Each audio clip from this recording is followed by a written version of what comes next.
Welcome, dear friend, to Am I Sleeping? Climb into bed and get cozy while we explore the stories that linger in the shadows of consciousness, reality, and nightmare. Tonight, we check into a room where walls hold secrets and something else.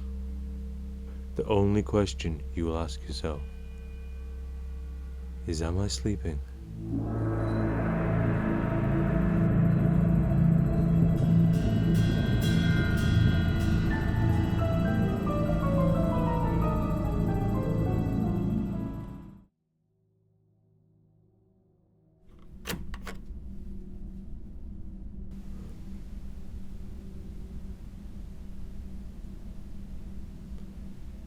Michael Chen was good at his job.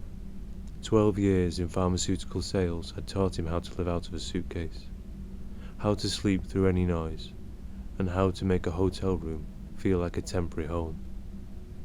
He had a system: unpack immediately, arrange his toiletries in order on the bathroom counter, place his laptop on the desk facing the window, and always use the chain lock on the door.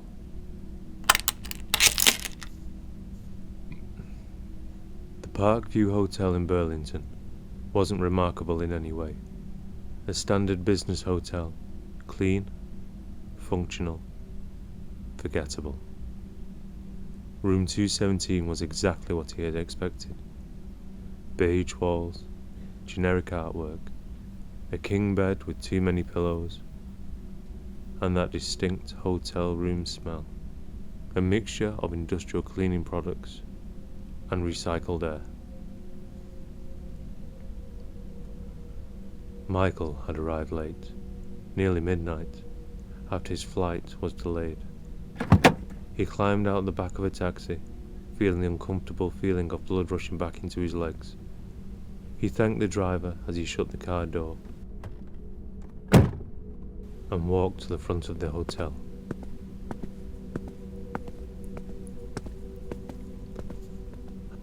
At the front desk, a clerk sat there, a young lady, blonde hair, blue eyeshadow, flicking through a magazine half asleep, not bothering to look up as she handed him his key.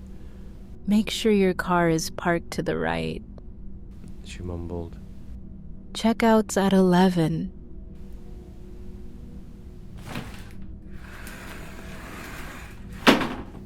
After a quick shower, he turned off the lights, pushed the bathroom door closed with a click. Throwing his towel onto a chair in the corner of the room, Michael fell into bed, setting his alarm for 6:30 a.m. His meeting wasn't until 9, but he liked to prepare over breakfast. Just as consciousness slipped away, the room faded into black. His eyes opened. He was wide awake. He thought he heard something. A soft, scratching sound, like fingernails, against the inside of the wall. He looked up. It was near his headboard.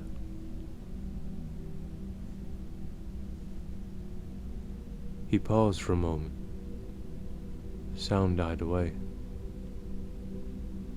Probably just the heating system, he thought, as he rolled over, pulling the covers up to his chin. And sleep claimed him. 3:17 a.m. Michael woke with a start. Something was different. In the dim red glow of the alarm clock, he squinted around the room. Had he left the bathroom door open? He was certain he'd closed it. He was certain he'd closed it. And was the desk chair always at that angle? He sat up, reaching for the bedside lamp. The light revealed nothing unusual, yet something felt off. Michael couldn't control the feeling of dread that was gnawing at him. The room seemed slightly larger than before. The distance from the bed to the bathroom door appeared longer. The ceiling seemed higher. Just disoriented from sleep, he muttered to himself, convincing himself he was still half asleep.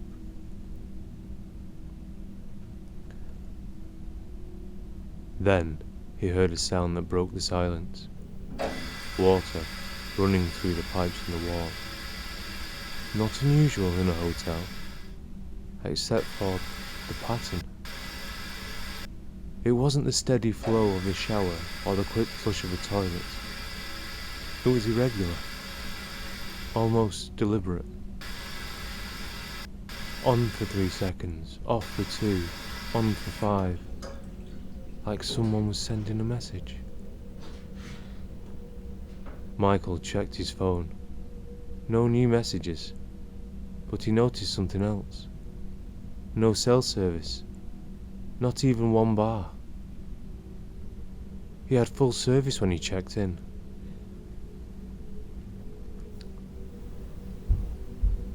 Footsteps crossed the ceiling above him. Heavy, measured steps. Back and forth, back and forth.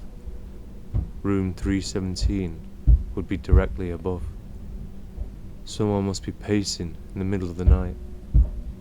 Michael tried to go back to sleep, pulling the covers over his head like a child, trying to comfort his unease. But the footsteps continued, and now they seemed to be in perfect sync with the water in the pipes, a coordinated rhythm. When his alarm finally went off at 6:30 a.m, Michael had barely slept. He slowly sat up and stumbled to the bathroom, splashing cold water on his face. That's when he noticed the first undeniable change. The bathroom mirror was higher on the wall than it had been the night before. He had to stand on his tiptoes just to see his full face. "What the hell?" he whispered. Michael quickly dressed and left the room, heading down to the lobby. The morning desk clerk was a cheerful older man with greying hair and an unshaven face, a name tag reading Walter. "How was your stay in room 217? Walter asked with a smile that seemed just a little too wide. "Fine," Michael lied. "Though I think there might be some plumbing issues. And the people above me were quite noisy also." Walter's smile didn't waver. Above you? Room 317? He typed something into the computer. "I'm afraid you must be mistaken, sir. That's not possible. Room 317 is vacant." "Well, someone was walking around there all night." "I assure you, sir, no one has stayed in 317 for quite some time." Walter's smile remained fixed, his eyes staring harder, like he was trying to look into Michael. "Perhaps you were dreaming?" Michael decided not to argue. He had a meeting to prepare for. "I'll be checking out this afternoon," he said, heading to the hotel restaurant. The meeting went poorly. Michael couldn't focus. His mind kept wandering, hearing footsteps echo in his head, and thinking about the changes in his room. By 3 p.m, he had wrapped up early, making excuses about another appointment. All he wanted now was to collect his things and check out of the hotel. When he opened the door to room 217, Michael froze. The room was completely different. The bed was now on the opposite side of the wall. The desk was larger. The window, which looked out over the parking lot, now faced a brick wall. This isn't possible," he whispered. He rocked back on his heels, looking up and down the hallway. It was the same, unchanged. But his room. "That's it," he muttered to himself, walking into his room with purpose, snatching up his things. He approached the closet where he'd hung his spare suit. Opening it, he found not a closet, but a short hallway leading to another door. Heart pounding, he looked around his room. Then, Michael stepped forward, inside. In his head, Michael was screaming at himself. "You idiot! What are you doing? Just leave!" The door, at the end, was identical to his hotel room door, but with different numbers. 712. Michael backed away. He heard footsteps approaching from the other side. The doorknob turned slowly. He ran. Leaving all his belongings, he ran out of the room, down the hall, into the elevator. His hands shook. He pressed the lobby button over and over. Walter was still at the front desk, same wide smile. Checking out early, Mr. Chen? "My room," Michael stammered. It's changed. The layout, the view, everything." Walter's smile didn't falter. Room 217 has always been that way, sir. "No, it was different than when I checked in. And there's another room connected to it, through the closet, room 712. At this, Walter's smile finally dropped. There is no room 712 in this hotel, Mr. Chen. I need to show you something, Walter said, pulling out a guest ledger. You're not the first to mention 712. He opened the ledger to a page dated 1987. A businessman named Michael Chen stayed in room 217 35 years ago. He complained about the room changing overnight. He checked out early. Walter looked up. Just like you're doing now. Michael felt the blood drain from his face. That's not possible. That's my name. But I've never stayed here before. Are you sure? Walter asked. The Parkview has a way of welcoming back its guests, even when they don't remember. The desk phone rang. Walter answered it and listened just for a moment, then held it out to Michael. It's for you. Room 217 is calling. Michael never took the phone. He backed away from the desk, turned and ran out of the hotel. He dived straight in a taxi outside, went straight to the airport, and caught the first flight home, calling his boss to say he was ill.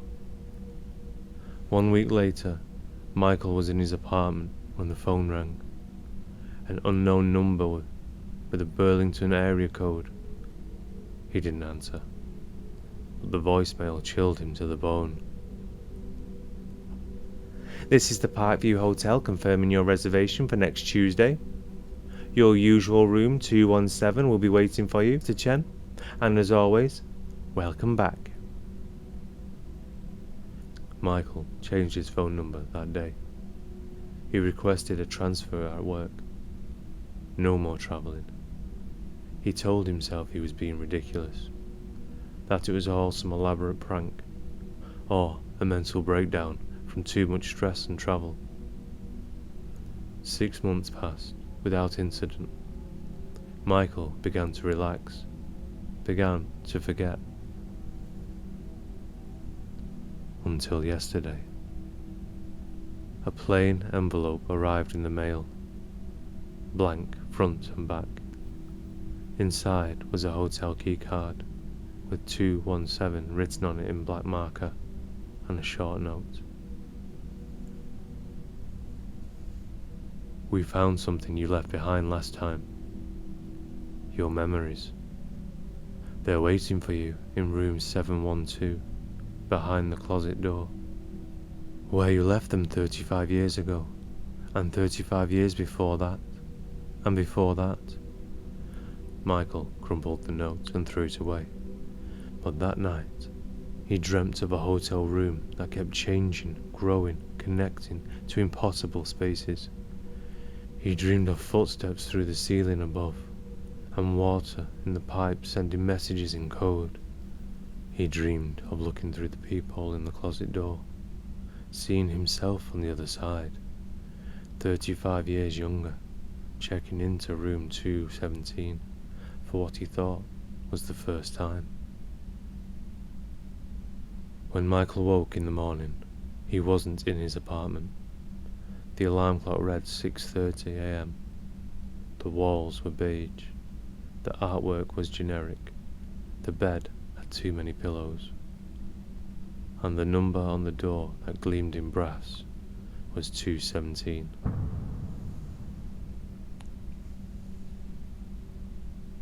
Michael jumped out of bed and ran to the bathroom.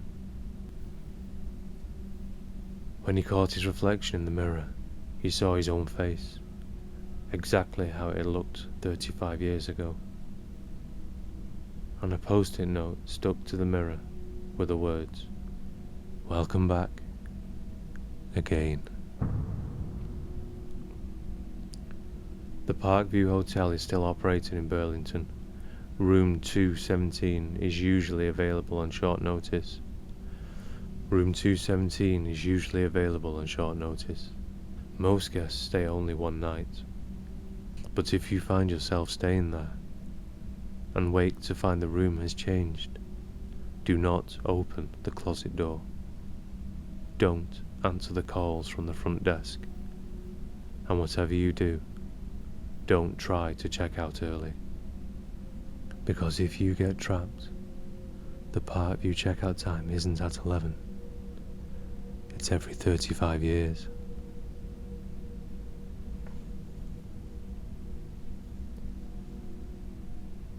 If this story kept you awake, make sure you subscribe to Am I Sleeping for a new tale every Wednesday and Saturday.